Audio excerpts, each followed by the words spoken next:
Here we have a look underneath the table insert. This is the DeWalt DWM 120K, and I'm sure many of the Portaband style saws are very similar. It has a built-in as-cast T-nut slot, and that was preventing me from having a square blade to the top of the table. In order to rectify this, all I did was file these two rails, as well as this little nub over here, until I got the table to sit perfectly square with the blade. Or I should say the saw to sit perfectly square with the table. Taking a little bit off at a time, checking my work, filing a little more, and then checking my work. It took me about an hour and a half to get it perfectly dialed in, but now that I have, I won't have to mess with it again. This is good to go. I can take it on and off the table, and I know it's going to be square every time. You might luck out and get your saw perfectly square right out of the box. Mine wasn't so, but if you do have to do some filing, don't worry, it's not that hard and it shouldn't take you very long. Hopefully this is useful, and it'll help you get a perfectly square saw.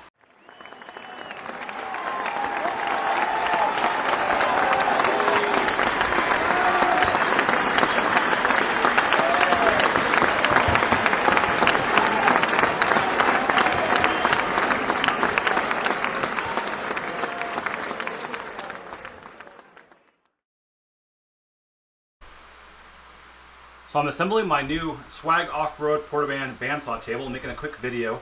I ran into a problem where the saw mounting plate does not sit flush with the saw table top. It is several thousandths high.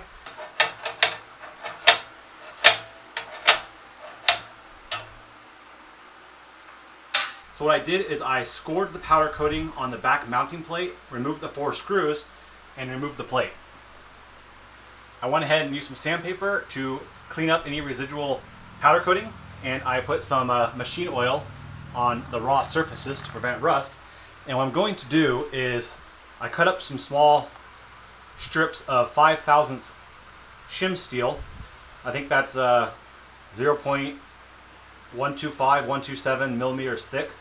And I'm going to place that around the perimeter, reattach my mounting plate, and hopefully that will drop my table low enough to be flush.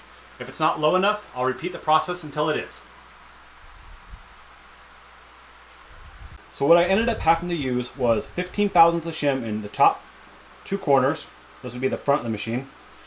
And in the back of the machine where the saw mounts, I had to use 20 thousandths worth of shims. But in so doing, the table is now flush. Alright, so hopefully that's useful to you guys. If you have a Sawg off-road Portaband table and your saw mount plate is sitting proud of the table, just use some shim material. I used 5/1000 thick from this generic kit.